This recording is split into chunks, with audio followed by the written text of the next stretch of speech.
It's a real honor and a pleasure to be here this evening, honoring my friend, my neighbor, my fellow writer, and my editor, Daniel Halpern.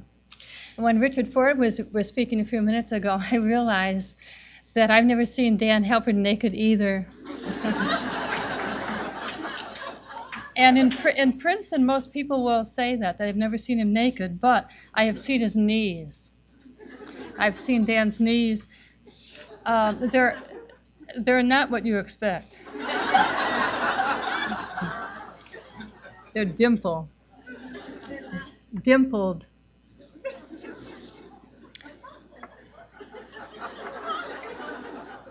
I'm sure he'd be happy to show you after the event's over. I'm afraid to look at Dan now. Okay. Dan is really worried what's coming next. However, Dan should be reassured. Writers of fiction are the individuals who most respect historical truth. It's writers of nonfiction you have to worry about. Though Dan Halpern is a literary book publisher of great prestige and renown in the contemporary publishing world, it was as the editor of the wonderful literary magazine Antaeus I first knew him, and as a poet of the gifted generation of Bill Matthews, Stanley Plumley, Bob Hass, and Mark Strand, and some others.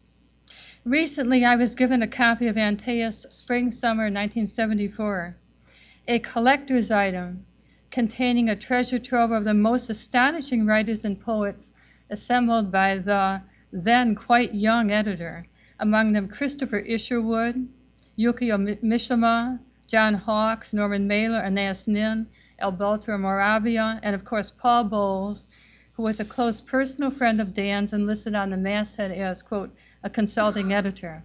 It was so touching of me to see my own name at the very bottom of the long column, just before the discreet anonymity of the words "and others." It was at this time I first met Dan at a literary party in Manhattan.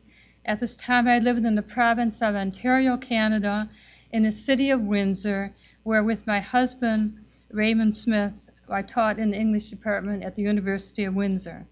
And a visit to New York City was a considerable event. Before Windsor, we lived in Detroit, an American city at that time fondly and unofficially known as Murder City, USA. It was so wonderful and encouraging and exciting that Dan had accepted short fiction of mine in Antaeus, and I was looking forward to meeting him. At the party, I inquired, "Where's Dan Halpern?" and was told, "Oh, you can't miss Dan.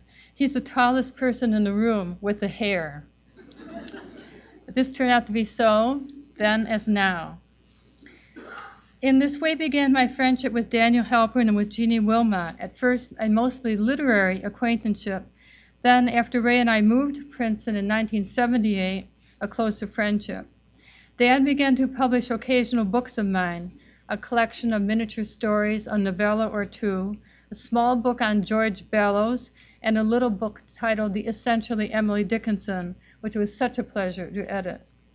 And my first children's book, Come Meet Muffin, which was edited by Jeannie, a truly memorable event in my publishing career, which might have been titled Come Meet Muffin and Lily, since by this time Dan's and Jeannie's daughter Lily had been born and is immortalized in this slender, square-shaped book as Lily Smith, a radiant 4-year-old with blonde curls and tractable in a way that one guesses Lily of 2010 is not quite. A turning point in my literary career was 2000. In this year, Dan, as head of ECCO Press in its new association with HarperCollins, published our first major book together, my novel Blonde, which is very likely my overall favorite novel of my own, at least the novel that cost me the most emotionally and psychologically. It was an extraordinary experience to speak with Dan about this novel at a time when virtually no one else had read it, except Dan. I can remember his enthusiasm, his suggestion for cuts, not a bad idea since the manuscript originally ran to 1,400 typed pages. Dan has a poet's obliqueness and slyness in making suggestions to writers in such a way as to seem almost as if we thought of them ourselves. Yet more valuably, Dan has a fellow writer's respect for imaginative work, however curious or quirky or controversial. And what editorial discretion in marking in pencil on the margins of lengthy paragraphs, slow. Says it all, slow. Especially, I will never forget how Dan oversaw the jacket cover for Blonde personally. Not just the striking image of Marilyn Monroe seen from the back, but the exquisite dark chocolate sepia hue with an overtone of incandescence. That's so very visually beautiful and the absolute perfect cover for the title. The most exacting of editors, Dan went to the printer to see the cover as it was actually printed. But then, as editor of Antaeus and ECCO Press for years, Dan had long been renowned for his beautiful and distinctive covers. Perhaps Dan is a brilliant editor because he is, as I've suggested, a fellow writer and poet. And in the most secret recesses of his heart, Dan is perhaps primarily a poet. Or is Dan primarily a counterpuncher? I'll find out later. Dan is relieved, perhaps prematurely, that my tribute seems to be concluding, and he has not been yet terribly embarrassed. In fact, this interlude of the story of O will conclude by giving Dan the last words in these lines from one of his deceptively low-keyed poems, Spring Zoo, from Traveling on Credit. I feel Africa shiver in the trees, the children and their attendants, the coupling in cages. Having paid admission, I sit where the seals slide on moss and let the big cats do my pacing. Now I would like to welcome here the man of the hour, the man of the year, Danny himself.